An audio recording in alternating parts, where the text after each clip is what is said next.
मेरे दिल में बस गई रे श्याम तेरी सूरतिया। मेरे दिल में बस गई रे श्याम तेरी सूरतिया। सूरतिया सूरतिया तेरी सूरतिया। सूरतिया सूरतिया तेरी सूरतिया। सूरतिया सूरतिया तेरी सूरतिया। सूरतिया सूरतिया तेरी सूरतिया। मेरे दिल में बस गई रे श्याम तेरी सूरतिया। मेरे दिल में बस गई रे श्याम तेरी सूरतिया।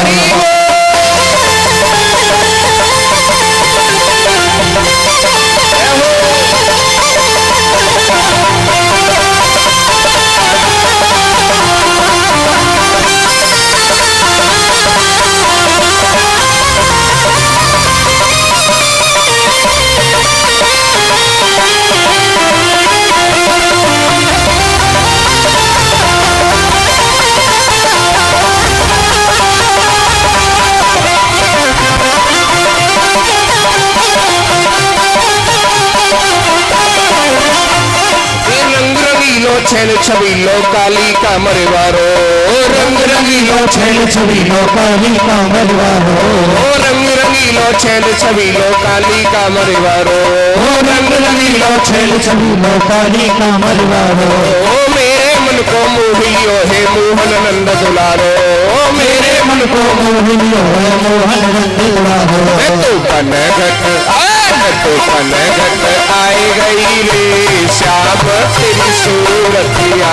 मेरे ताली बजाते हुए श्याम तेरी सूरतिया।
जरूर साथ दें, लेकिन कहते हैं कि तड़पते तो वह है जिनको गम होती है, रोते तो वह है जिनको गम होती है, और ताली वही बजाते जिनके हाथों में दम।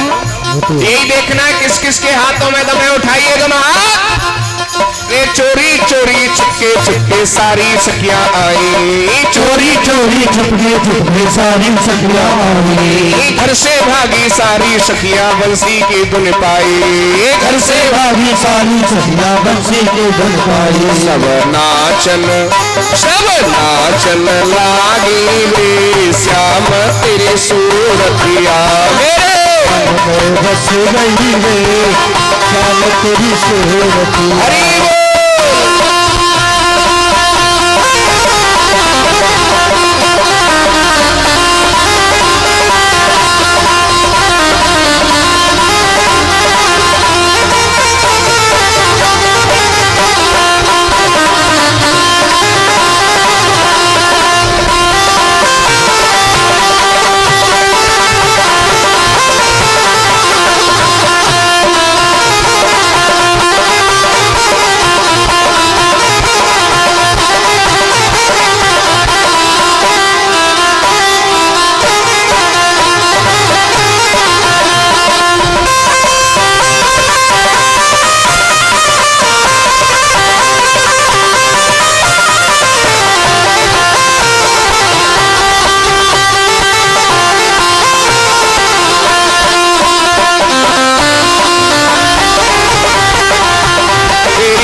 बोलिए श्याम सुंदर भगवान की। ध्यान दें, जब गोपियों के साथ भगवान नृत्य कर रहे थे तो क्या कि हम ज्यादा सुंदर हैं ना, इसलिए हमारे साथ नाच रहे हैं। और एक गोपी जिसका नाम राधा, उसको ये गुमान हो गया जैसे इनके संग नाच रहे वैसे हमारे संग भी, कोई अलग तरीका नहीं, स्पेशल तरीके से नहीं। और जैसे ही भक्तों गोपियों को अभिमान हुआ ना, कन्हैया ने तुरंत किशोरी जी का हाथ पकड़ा और हाथ पकड़ करके अंतर ध्यान हो गए। इधर गोपियों को बड़ा दुख हुआ, क्योंकि कहते अलविदा कहकर के जब कोई आंखों से दूर होता है, आंखें देखती हैं पर दिल मजबूर होता है। कोई कहे न कहे जुबान से मगर पर दिल में दर्द जरूर, लेकिन उसके लिए कहते हैं वक्त नूर को बेनूर कर देता है, छोटे से जख्म को नासूर कर देता है। कौन चाहता है अपनों से दूर रहना, लेकिन वक्त सबको मजबूर कर देता है। वक्त की बात है यार। गोपियों को बड़ा दुख हुआ, गोपियों ने कन्हैया को ढूंढना शुरू कर दिया। हे श्री कृष्ण तुम कहां हो? लता पताओं से पूछती हैं, पृथ्वी मां से पूछती हैं, वृक्षों से पूछती हैं, तुलसा जी से पूछती हैं। पृथ्वी मैया से कहा कन्हैया गए होंगे कहीं पर भी, तो तुम्हारे ऊपर होकर के गए होंगे, बताओ कन्हैया कहां है? मुरली बजा के मोहना क्यों कर लिया किनारा, अपनों से हाय कैसा व्यवहार है। ढूंढा गली गली में, खोजा डगर डगर में, और मन में यही लगन है कि दर्शन मिले दोबारा। कन्हैया को ढूंढते ढूंढते गोपियों को ऐसा लगने लगा मानो हम ही कृष्ण हैं। कृष्णो हम पश्यति गति। एक गोपी पूतना बनी, एक गोपी कृष्ण बनी, कृष्ण बनी गोपी ने पूतना बनी गोपी को पटक दिया। कहने लगी पूतना मर गई, पूतना मर गई। एक गोपी कहती है आओ ब्रजवासियों, मैंने गोवर्धन को उठा लिया। परीक्षित जी बोले ये क्या हो रहा है? कहा ये ऑटोमेटिक रील चल रही है। लाली मेरे लाल की जित देखूं तित लाल, लाली देखन में गई सो मैं भी हो गई लाल। अपने आप को ही कृष्ण समझने लगी। जब उनको होश आया हम कृष्ण नहीं, हम तो उनकी दासी हैं, सखी हैं, फिर ढूंढना शुरू कर दिया। इधर कन्हैया किशोरी जी को लेकर के जा रहे थे। किशोरी जी बोली कन्हैया अब तो मुझ पर नहीं चला जा रहा है, नहीं भागा जा रहा है, अब तो मैं थक गई हूं। तो कन्हैया ने कहा कोई बात नहीं, अगर तुम थक गई हो, नहीं चला जा रहा है ना, तो मेरे कंधे पर बैठ जाओ। कहां बैठ जाओ? कंधे पर बैठ जाओ, मॉडल जमाना चल रहा है। और ये तो आप लोगों ने भी देखा होगा, हमने तो खूब देखा है। कोई भाई अपनी धर्म पत्नी को कहीं ले जाए घुमाने के लिए मोटरसाइकिल से, हाँ जी ध्यान देना, मोटरसाइकिल से कहीं ले जाए तो धर्म पत्नी का बैठने का तरीका देखना। बैठ तो जाएंगी लेकिन एक हाथ बैठ जाऊंगा, मतलब हम मरे तो संग में तू मरे। यही नहीं पता पड़ता है कि मोटरसाइकिल पर बैठा जा रहा है कि चलाने वाले की खोपड़ी पर। अगर चार पहिया की गाड़ी से कहीं जाना पड़े तो देखना, माता पिता साथ में होंगे तो माता पिता को तो पीछे वाली सीट पर बैठा लेंगे और धर्म पत्नी को आगे बराबर गले में हाथ डाल के। और बता दें, चलो जिसके घर में गाड़ी नहीं हो तो कहीं ट्रेन से या बस से ले जाना पड़े तो सही सही ईमानदारी की बात बताना आप लोग। जो कपड़ों का बैग होता है वो किसकी खोपड़ी पर होता है? किसकी खोपड़ी पर? घर वाले की खोपड़ी पर, है ना? हाँ। अगर कोई छोटा बालक है तो किसकी गोदी में? घर वाले की गोदी में चल रही है ऊंची एड़ी के सैंडल पैर के ठम ही ठम। अगर बाई चांस चलते चलते सैंडल टूट जाए, चप्पल टूट जाए, टूटने के बाद में बैग में, और बैग किन की खोपड़ी पे? हाँ, तो कन्हैया ने भी कहा कोई बात नहीं, तुम हमारे कंधे पर बैठ जाओ। वो जैसे ही बैठने के लिए तैयार हुई, कन्हैया उनको भी छोड़ करके अंतर ध्यान हो गए। गोपियां ढूंढती ढूंढती किशोरी जी के पास में पहुंची,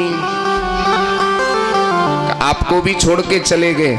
तो किशोरी जी ने कहा जो तुम्हारे मन में कमी थी वह कमी मेरे भी मन में आ गई। तो किशोरी जी सभी गोपियों को लेकर के यमुना के किनारे पहुंची, क्योंकि यमुना है भक्ति, और जब तक भक्ति का आश्रय नहीं लेंगी तो भगवान मिल नहीं सकते। बड़ा सुंदर गीत गाया जिसको कहते हैं गोपी गीत, 19 श्लोकों में। जयत तेदिकम जन्मना व्रजः श्रयत इंदिरा सस्वदत्रहि दयत दृश्यताम दीक्षितावकाश त्वयि धृता सवस्त्वाम विचिन्वते। गोपियां कहती हैं कन्हैया आपके आने से ये वृंदावन बड़ा सुंदर बन गया था, जिस वृंदावन में आने के लिए इंदिरा लक्ष्मी भी तरसती है। आप हमें छोड़ करके कहां चले गए? आप कहोगे तुम हमारे बगैर कैसे जीवित हो? आप जब राम बन करके आए थे तो आपके नाम से जानकी जी भी तो अशोक वाटिका में कितने दिन तक जीवित रही। प्राण तो निकलना चाहते हैं, लेकिन आपका नाम रूपी दरवाजा प्राणों को नहीं निकलने देता है। बार बार कन्हैया को गोपियां याद कर रही हैं। भगवान ने सोचा इन गोपियों की भावनाएं तो बड़ी सुंदर हैं। तुरंत जहां पर किशोरी जी बैठी थी उन सभी गोपियों के बीच में भगवान प्रकट हो गए। बोलिए रासेश्वर भगवान की जय। कोई गोपी चरण दबाने लगी, कोई पंखा से हवा करने लगी, कोई गोपी टेढ़ी नजर से देखने लगी। भगवान बोले ऐसे टेढ़ी नजर से क्यों देख रही हो? तुम तो जिम मालूम पड़ रही जैसे खाई जाओगी का हमें है? गोपियां बोली बताओ कन्हैया हमने तुमसे प्रेम किया और तुम हमें छोड़ करके चले गए हैं? हम तुम्हारी कितनी याद कर रही थी, क्योंकि कहते हैं लहर आती है किनारों से पलट जाती है, याद आती है दिल में सिमट जाती है। लहर और याद में बस फर्क इतना है, लहर वे वक्त और याद हर वक्त आती है। कितना याद कर रही थी आपको और आप हमें छोड़ करके चले गए। कन्हैया ने हाथ जोड़ के कहा देवियों प्लीज सॉरी। सॉरी आजकल आदमी सॉरी बहुत जल्दी बोल देता है। कहूँ इन्हें का टक्कर लग जाए सॉरी, और तुम कहो कि खोपड़े में डंडा मारी हो फिर कहीं हो सॉरी। हम तो कोई कहे ना सॉरी तो हम तो कहो भी कीमत पहना है माने। हाँ जी। कन्हैया ने कहा गोपियों में आपके प्रेम से कभी उर्ण नहीं हो सकता। अब मैं तुम्हारे साथ पुनः रास विहार करूंगा। और जैसे दोबारा से रासलीला करने के लिए तैयार हुए न, तुरंत कामदेव जी महाराज आ गए। ध्यान से सुनना आप लोग। कामदेव जी महाराज आ गए, कहने लगे कन्हैया आज मैं तुम्हारे साथ युद्ध करूंगा। कन्हैया बोले मेरे साथ? याद नहीं है मैंने तुम्हें शिव अवतार में जला करके भस्म कर दिया था। तो कामदेव ने कहा अगर मैं योगियों को छेड़ता हूं तो मुझे जल करके भस्म होना पड़ता है, लेकिन यहां तो मेरे 5 बाण चलेंगे। क्योंकि जहां पर सुंदर पुरुष हो और जहां सुंदर नारी हो वहां तो मेरे 5 बाण चलते हैं।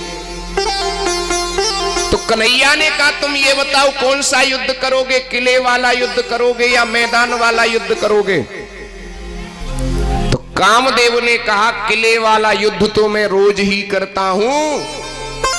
किले में रह करके कमरे में बंद रह करके एकांत में जीतना मुझको बहुत कठिन है, कोई नहीं जीत पाएगा। और एक रामचरितमानस का दोहा भी है कि जदपि मात भगनी सुता तऊ न बैठो पास, प्रबला है ये इंद्रियां करहु न तुम विश्वास। भागवत जी के 11वें स्कंद में इस श्लोक है, माता शस्त्राधिता वा ना विभक्ता शनो भवेत् बलवान इंद्रिय ग्रामो विद्वांसमपि करसति।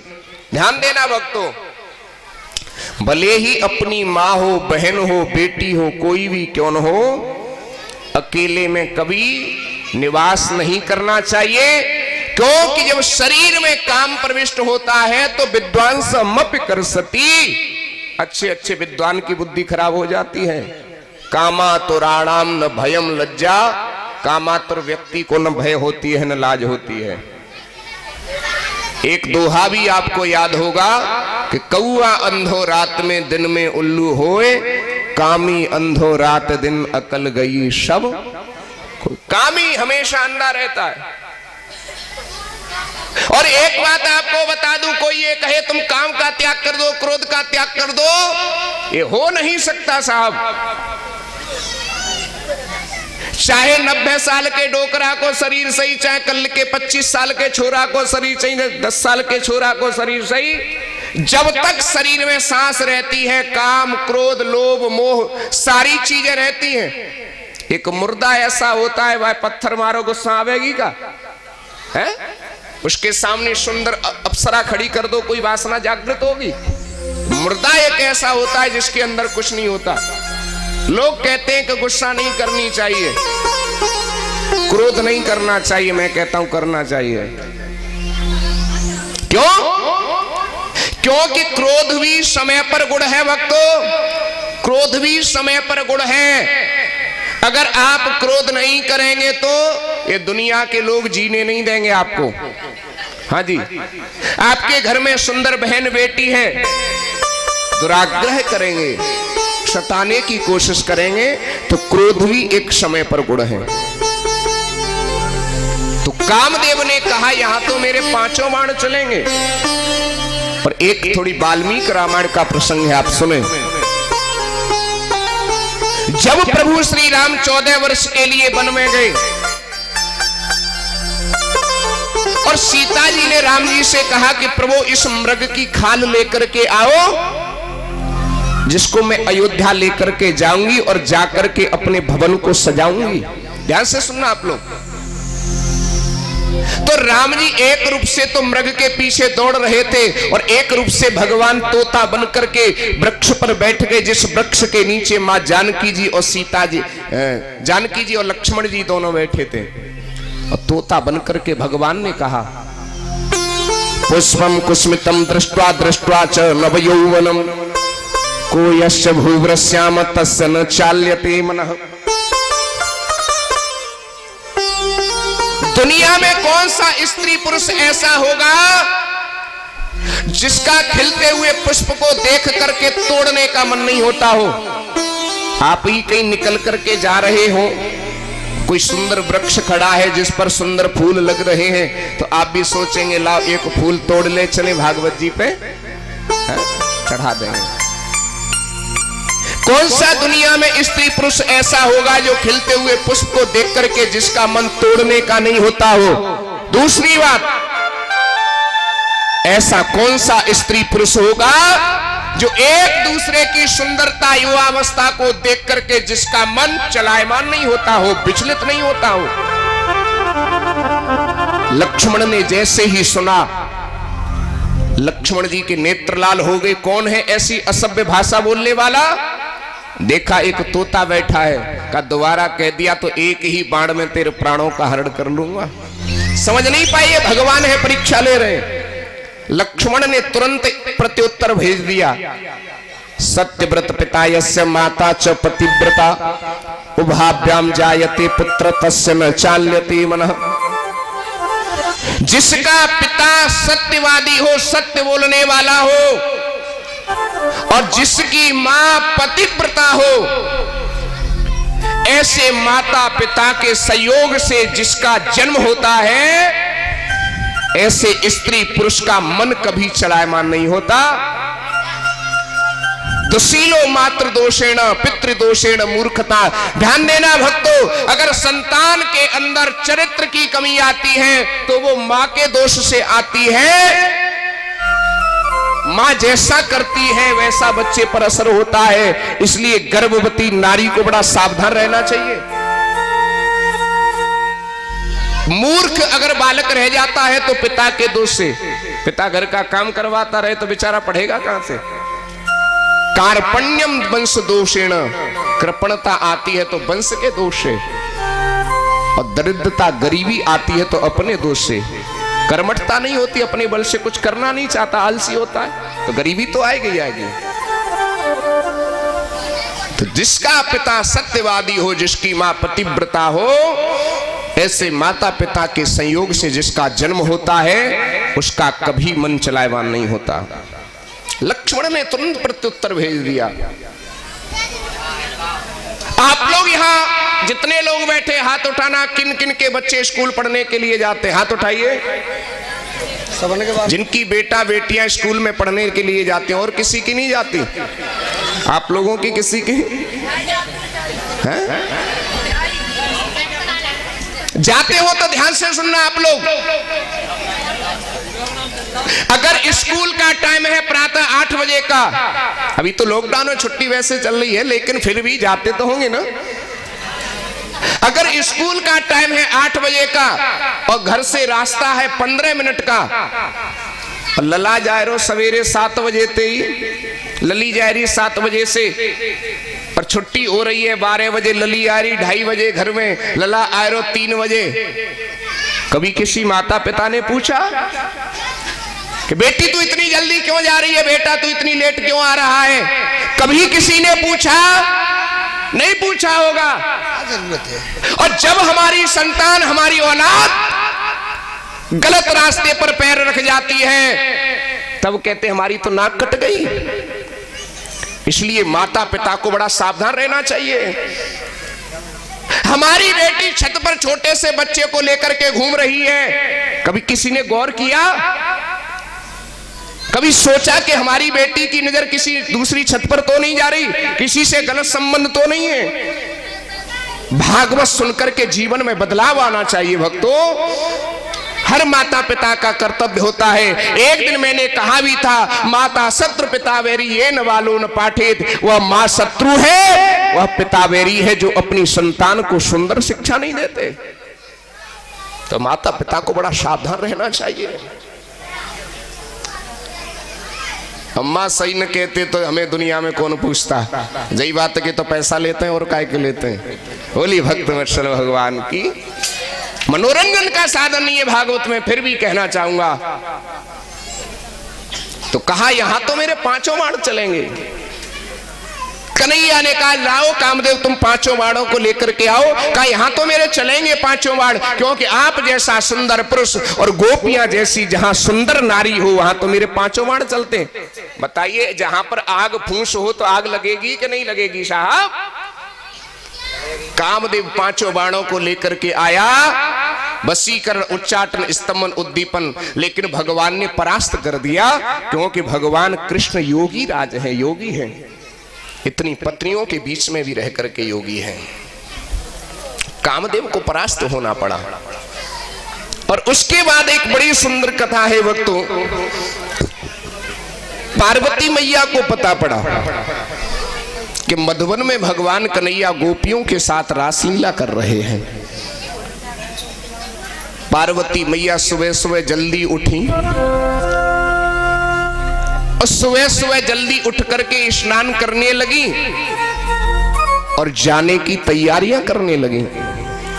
माताओं बहनों को कहीं जाना हो ना, हाँ जी, माताओं बहनों को कहीं जाना हो ना तो 2-4 महीना पहले से ही तैयारी करना शुरू कर देते हैं। 2-4 महीना का 2-4 दिन पहले से ही कपड़ा संभाल लेंगी। कबू देखें वाह साड़ी ये पहन के जाऊं कि वाह पहन के जाऊं। कम से कम साड़ी एक देवी पे 10-10 होंगी। फिर भी आजकल की देवियां कहती पहनवे को तो कछु है ही नहीं, और जे बेचारे एक जोड़ी कपड़ा में काम चला लेते हैं।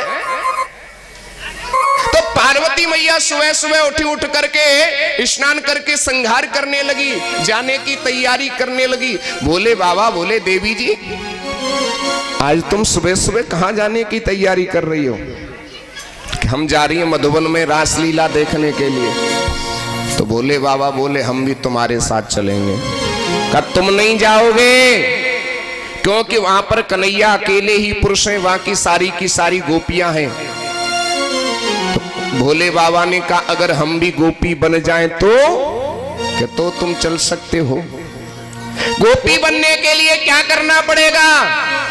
पार्वती मैया ने कहा तुम्हें जनानी साड़ी पहननी पड़ेगी।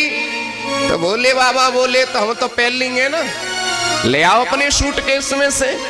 अब सूटकेस में से साड़ी निकाल के पार्वती मैया लाई, अब भोले बाबा पहनने लगे। तो पार्वती मैया तो बेचारी एक विलायन की, भोले बाबा कहाँ साड़ी बने। अब दाढ़ी दुबका में तो पीठ चमके, पीठ दुबका में तो दाढ़ी चमके। 2-4 साड़ी उनने बेचारे ने जोड़ी हुई, सिली हुई, तब जैसे तैसे पहन पाए हैं। बोल अब क्या करना पड़ेगा कि अब तुम्हें जनानी का श्रृंगार भी करना पड़ेगा। अब भोले बाबा क्या कर रहे, उल्टा सीधा श्रृंगार करने लगे। हाथन की चीज पामन में, पामन की हाथन में, और श्रृंगारदानी पल्ले पड़ गई। अब होठन की लिपस्टिक आंखन में, आंखन को काजर होठन पे। उसके बाद क्या पॉन्स पाउडर की डिब्बी पल्ले पड़ गई। उन्होंने समझा जेई भस्म में तो खोपड़ी मुरक में लग रहे हैं। और तभी से भोले बाबा का नाम गोपेश्वर पड़ गया। बोले गोपेश्वर महादेव की। कैसे जा रहे भोले बाबा, सुने आप। रास में पार्वती जी चल गई हो कहती, और भोले बाबा ने पूछा, तब लटधारी ने पूछा कहाँ जाती कर श्रृंगार है। कि रास में पार्वती जी चल गई हो तैयार है। ताली बजाते हुए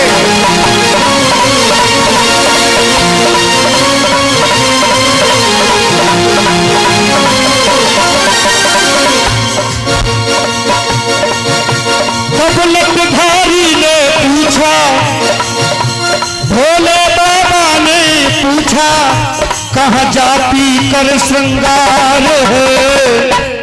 और रास में पार्वती जी चल गई हो कर तैयार है। रास में पार्वती जी चल गई हो।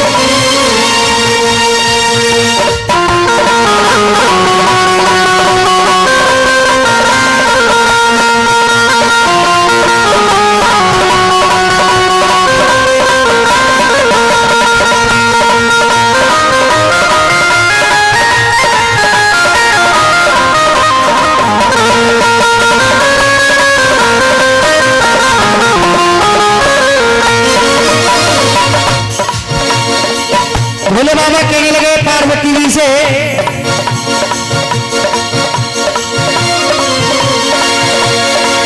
और ये गजबुकी बेटी माथे पे लगाई,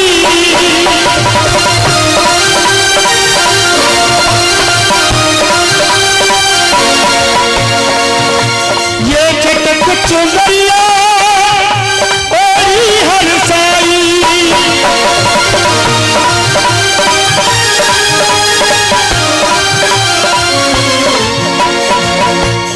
बोली है आज गौरा मैया। तो बाबा कहने लगे सुनो, और तुम कहाँ को जाओ सब भेद बताओ। तुम कहाँ को जाओ सब भेद बताओ। हमसे ना बोला ओ कुछ लाज छिपाओ। हमसे क्या बोला क्या राज छुपाओ। भोले बाबा ने कहा ऐसे नहीं बताओगी तुम। बोले हमसे भी ज्यादा गोरा तुम्हें और किसी से प्यार है। गोरा भैया बोली ये तो बात सही है कि तुमसे प्यारा दुनिया में कोई नहीं है, लेकिन तुम्हारा भी प्यारा है जिसके जहां मैं जा रही हूं। बोले कन्हैया ने रास रचाया। बोले ऐसी बात है कि हमसे भी ज्यादा गोरा तुम्हें और किसी से प्यार है। और रास में पार्वती जी चल गई हो कर तैयार है। रास में पार्वती जी चल गई हो तैयार है।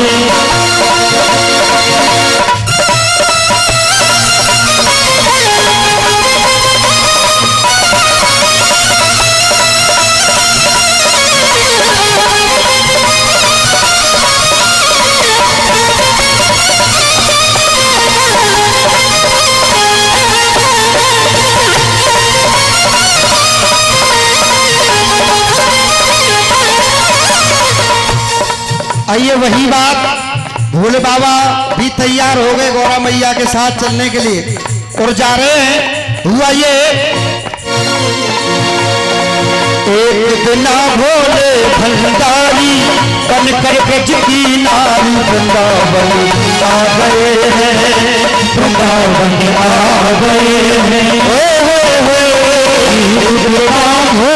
भंडारी बनकर के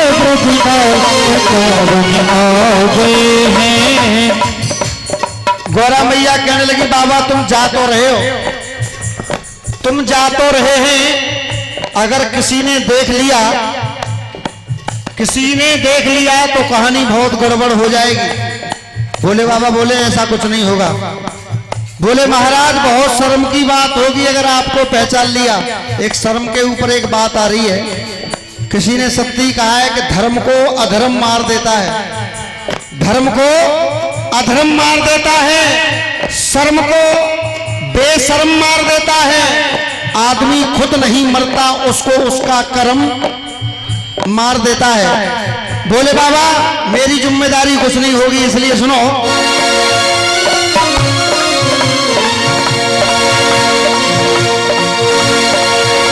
पार्वती से बोले शंकर, रमेश भाई मैं भी चलूंगा तेरे संग में, तेरे संग में। पार्वती से बोले शंकर मैं भी चलूंगा तेरे संग में, तेरे संग में। राधा संग श्याम नाचे मैं भी नचूंगा तेरे संग में, तेरे संग में। और होगा क्या? रास रचेगा ब्रज में भारी, रास रचेगा ब्रज में भारी, हमें दिखाओ प्यारी वृंदावन आ गए हैं, वृंदावन आ गए हैं। भोले भंडारी बनकर के ब्रजदार वृंदावन आ गए हैं। और हुआ ये, गौरा मैया कहने लगी ओ मेरे भोले स्वामी, कैसे ले जाऊं तुम्हें साथ में, तुम्हें साथ में। मोहन बिना कोई पुरुष न होगा महाराष्ट्र में, महाराष्ट्र में। हंसी करेगी ब्रज की नारी, हंसी करेगी ब्रज की नारी, मानो बात हमारी वृंदावन आ गए हैं, वृंदावन आ गए हैं। एक दिखा भोले भंडारी बनकर के ब्रजदार वृंदावन आ गए हैं, वृंदावन आ गए हैं। ये कहानी मोड़ ले रही है। भोले बाबा रास में पहुंच गए। जब रास में पहुंच गए, कन्हैया जान गए कि आज गोपी नहीं कोई गोपा आया है। अब तो कन्हैया ने देखा भोले बाबा इधर उधर को ताक झाक कर रहे हैं, कभी इधर दुमक जाते हैं, कभी पीछे चले जाते हैं। कन्हैया ने जानबूझ करके भोले बाबा के पास में आकर के खड़े हो गए और कहा है गोपी मैंने जीवन में ऐसी गोपी नहीं देखी। पास में आकर के कहने लगे, सुनो गोपी,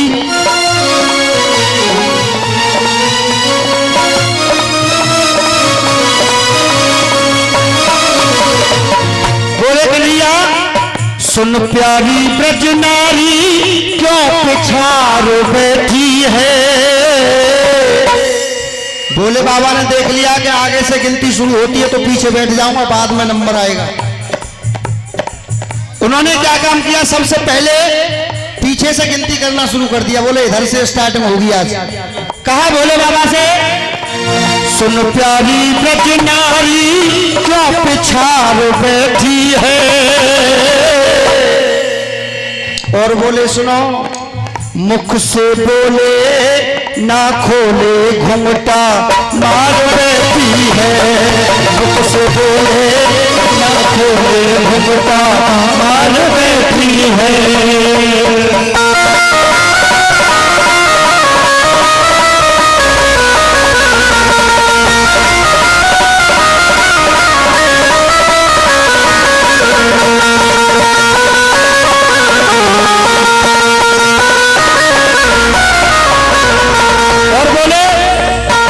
और नाम बता दे तू मुखड़ा दिखाए दे, नाम बता दे तू घुंघड़ा दिखाए दे, चांद से मुखड़ा दिखाए दे।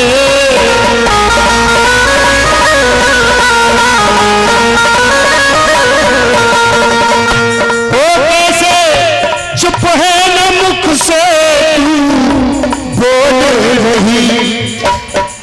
भोले के कान पर आकर के कन्हैया बोले, चुपचाप कैसे बैठी है, कुछ तो बोल, कहां से आई है, कहां की है। अब भोले बाबा ने घूंघट को ऐसे पकड़ लिया, जकड़ के कहूँ 1.5 हाथ की दाढ़ी चमक गई तो कहानी खराब है। तो कन्हैया बोले, अरे कैसे चुप है न मुख से मुंह से बोल रही। और अपना मुखड़ा न गोपी का है खोल रही। और तिरछी नजरिया आंख में कजरा सार बैठी है। सुन प्यारी ब्रज नारी क्यों पिछाड़ बैठी है। और मुख से बोले ना खोले घुंघटा मार बैठी है।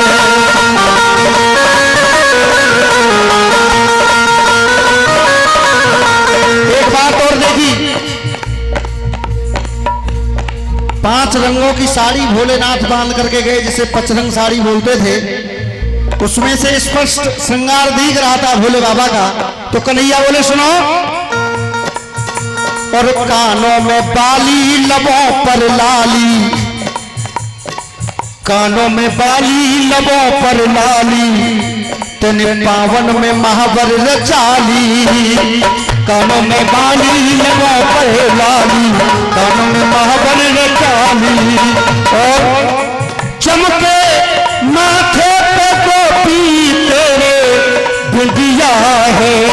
कन्हैया जान गए कि भोले बाबा छुप करके आए हैं, छुप करके आए हैं। तो कहने लगे, तूने सबकी उड़ाएगी निदिया है। मांग सजा कर कर सोना सिंगार बैठी है। और मुख से बोले ना खोले घुंघटा मार बैठी है। घुंघटा मार बैठी है। मुख से बोले ना खोले घुंघटा मार बैठी है। किसी बोले ना बोले घुंघटा मार बैठी।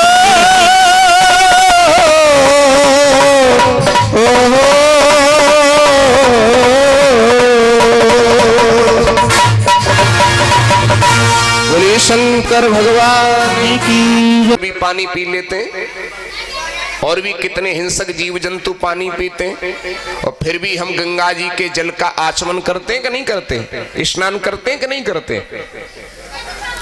और उसी गंगा जी में से थोड़ा सा जल आप अपने घर लेकर के आए और कटोरी में रख दीजिए पूजा करने के लिए, और कोई कुत्ता मुंह डाल करके चला जाए या कौआ ही चोंच मार करके चला जाए, फिर उस जल से आप पूजा करोगे?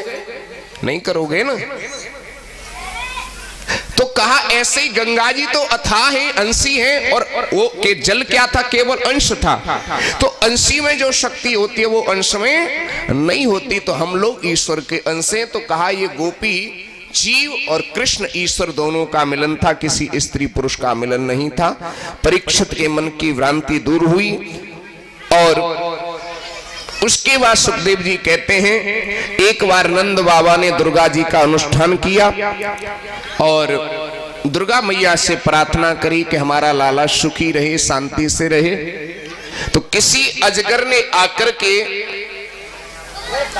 नंद बाबा के पैर को पकड़ लिया। ये अजगर कोई और नहीं था, सुदर्शन नाम का ये राक्षस था।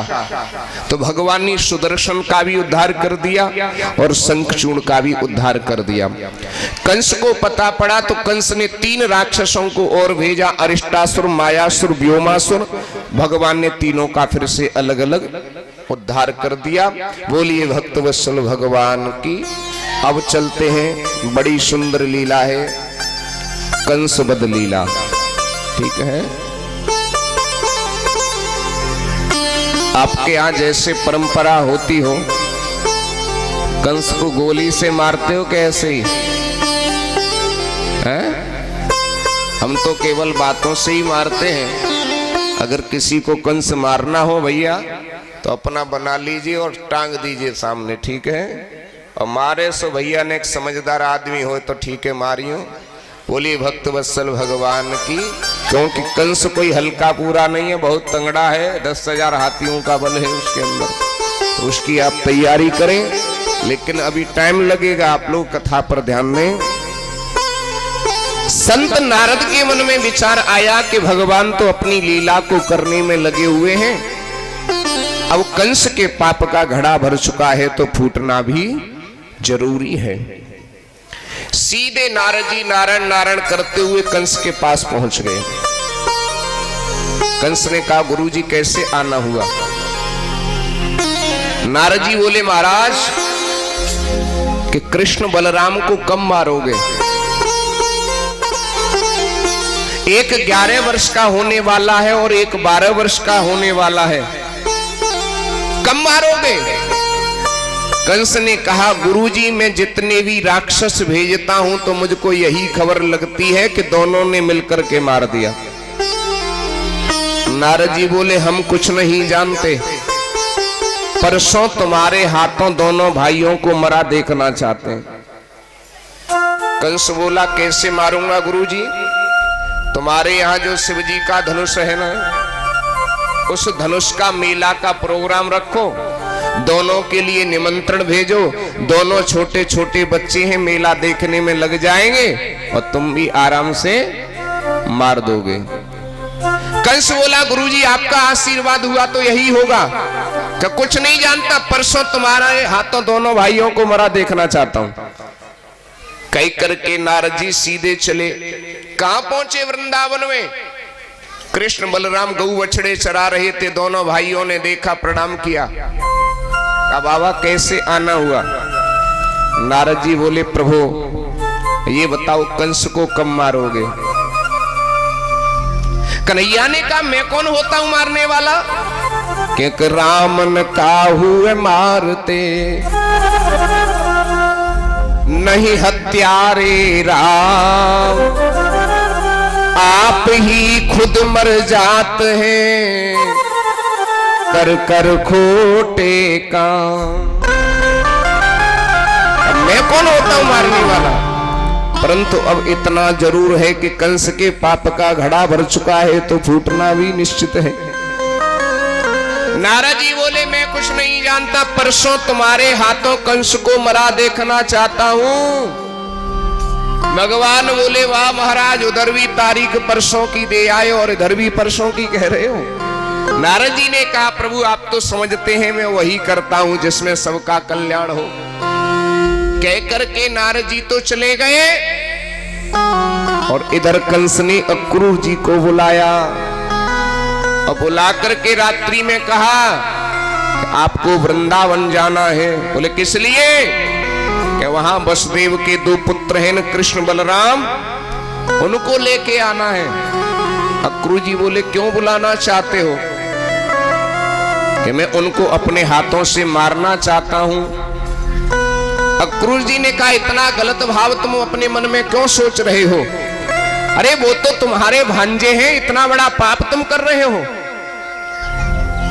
अक्रूर से कंस कहने लगा मुझे भाषण मत दीजिए, मुझे तो केवल इतना बता दो तुम जाओगे कि नहीं जाओगे, और नहीं जाओगे तो तुम मेरे स्वभाव से परिचित हो। अक्रूर जी ने सोचा नहीं जाऊंगा तो ये दुष्ट कंस मुझे मार देगा। ठीक है भैया मैं चला जाऊंगा। प्रातः काल हुआ और प्रातः काल उठ करके अक्रूर जी ने रथ को सजाना शुरू कर दिया और प्रातः 4 बजे रथ को लेकर के चल दिए। ध्यान देना, आज के समय में मथुरा से वृंदावन का केवल ज्यादा से ज्यादा 20 मिनट का रास्ता होगा, आधा घंटे का रास्ता होगा, 10 किलोमीटर, ज्यादा दूर नहीं है। और उसी रास्ते में अक्रूर जी को चलते चलते चलते चलते सुबह से शाम हो गई। क्यों? क्योंकि अक्रूर जी अपने मन में भगवान की लीला को सोचते हुए जा रहे थे कि छोटा सा कन्हैया जब मुझसे काका काका कह करके पुकारेगा तो कितना अच्छा लगेगा है। मैंने कन्हैया की बहुत सारी लीलाएं सुनी है। कन्हैया माखन चुराता है, गोपियों के वस्त्रों को भी उसने चुराया, गोवर्धन लीला की। आज मैं कितना बड़ा भाग्यवान हूं, उस कन्हैया के दर्शन करूंगा। यही सोचते सोचते सुबह से शाम हो गई अक्रूर जी को। चलते हैं रुक जाते हैं, चलते हैं रुक जाते हैं। और शाम जैसे ही हुई वृंदावन में पहुंचे। कृष्ण बलराम ने जैसे ही देखा प्रणाम किया, क्या काका जी प्रणाम करते हैं, परंतु तुम्हारा आना कैसे हुआ? अक्रूर जी ने कहा बेटा मैं तो तुमसे सिर्फ मिलने के लिए चला आया। कन्हैया ने कहा काका जी बात मत छुपाओ, मुझे पता है तुम किस लिए आए हो। किस लिए आए हैं बेटा बता? कि हम दोनों भाइयों को मामा कंस ने बुलाया है ना, और वो हम दोनों को मारना चाहते हैं ना। लेकिन यह बात मेरी मैया यशोदा से मत कहना, मेरे सखाओं से मत कहना, किशोरी राधा से मत कहना। अगर आपने यह बात मैया यशोदा से कह दी ना तो मैया रो रो करके घर भर देगी। कहना किसी से मत कि मैं कृष्ण बलराम को लेने के लिए आया हूं। अक्रूर जी को लेकर के कन्हैया घर पहुंचे। नंद बाबा यशोदा मैया को प्रणाम किया। उसके बाद में अक्रूर जी ने, कन्हैया ने, नंद बाबा ने, तीनों ने बैठ के भोजन किया। और इधर मैया यशोदा, ध्यान देना भक्तों, भोजन करने बैठी ही थी। रोटी का एक ग्रास तोड़ा था और मुंह की तरफ ले जाना चाहती थी। नंद बाबा ने पूछा बेटा अक्रूर तू कैसे आया, किस लिए आया? अक्रूर जी ने मन में सोचा मैं कब तक छुपाऊंगा, मुझे बताना तो पड़ेगा। तो अक्रूर जी ने कहा बाबा मैं कृष्ण बलराम को लेने के लिए आया हूं, महाराज कंस ने बुलाया है। उधर मैया यशोदा ने रोटी का ग्रास तोड़ा ही था, मुंह की तरफ ले जाना चाहती थी, रोटी का ग्रास हाथ से छूट गया और दौड़ करके दोनों भाइयों को गले से लगा लिया, अपने प्रेम के आंसुओं से सिर को भिगो दिया। कहा मैं अपने कृष्ण बलराम को कभी मथुरा नहीं भेजूंगी। मुझे पता है मैंने कन्हैया को बड़े बड़े राक्षसों से कैसे बचाया है, मैं कभी मथुरा नहीं भेजूंगी। नंद बाबा ने कहा कभी तो बड़ा होगा तभी तो जाएगा। अरे कभी तो जाना पड़ेगा किसी न किसी काम से। यशोदा मैया बोली मैं कभी नहीं जाने दूंगी, क्योंकि कृष्ण बलराम तो मेरी आंखों के तारे हैं, मेरी आंख है। और भक्तों इधर क्या हुआ, रात ही रात में पूरे वृंदावन में समाचार फैल गया कि प्रातः काल होते ही कृष्ण बलराम मथुरा के लिए चले जाएंगे, क्योंकि मथुरा से कोई लेने के लिए आया है। रात्रि को विश्राम किया और प्रातः काल जैसे ही कन्हैया ने दरवाजे को खोला, सारे ग्वाल वाल खड़े हुए हैं, गोपियां खड़ी हुई हैं और किशोरी जी एक वृक्ष के सहारे खड़ी हुई हैं और सबके आंखों से अश्रु की धार बह रही है। आज हमारे कन्हैया हमें छोड़ करके चले जाएंगे। जब गोपियों की आंखों से अश्रुओं को देखा, ग्वाल वाल रो रहे हैं। अरे मित्र, तुम किस लिए रो रहे हो? गोपियों के सामने कन्हैया ने हाथ जोड़ लिए, गोपियों मैं कितने भी जन्म धारण कर लूं, लेकिन तुम्हारे प्रेम से कभी उर्ण नहीं हो सकता। लेकिन किशोरी जी कहां है, उनको तो बता दो। गोपियों ने इशारा कर दिया, किशोरी जी वो खड़ी हुई है। और जैसे ही कन्हैया किशोरी जी के पास में पहुंचे, दौड़ करके अपने हृदय से लगा लिया। दोनों बहुत तेजी से रोने लगे। किशोरी जी ने कहा, कन्हैया आज तुम मुझे छोड़ करके जा रहे हो, हम तो तुमसे पहले ही कहती थी, तमन्ना से नहीं तन्हाई से डरती है, प्यार से नहीं रुसवाई से डरती है। लेकिन मिलने की तो बहुत चाहत थी, लेकिन मिलने के बाद जुदाई से डरती हैं। आज वही समय आ गया, आप हमें छोड़ करके चले जाओगे। कन्हैया ने किशोरी जी से हाथ जोड़ करके कहा, किशोरी जी मैं तुमसे एक निवेदन करना चाहता हूं। क्या कहना चाहते हो कन्हैया? आप तो जानती हो, अगर मैं मथुरा के लिए नहीं गया तो मेरी आगे की लीला पूरी नहीं हो सकती है। इसलिए तुमसे मेरा कुछ निवेदन है कि जब तक मैं मथुरा से लौट करके नहीं आऊं, तब तक किशोरी जी तुम्हारी आंखों में ये आंसू नहीं होने चाहिए।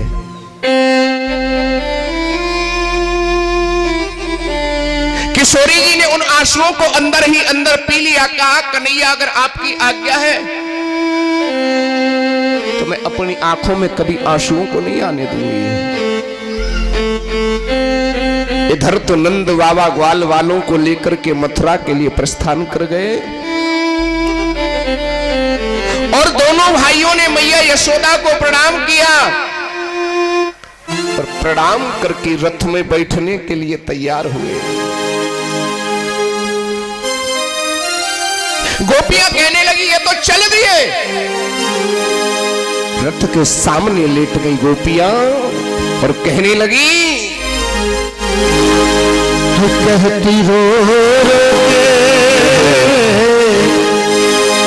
जो मैं सौगान दी प्रीत करा दुखो नगर ढिढोरा पीटती कोई प्रीत न करियो। आज कहती है राधा कि कहती रो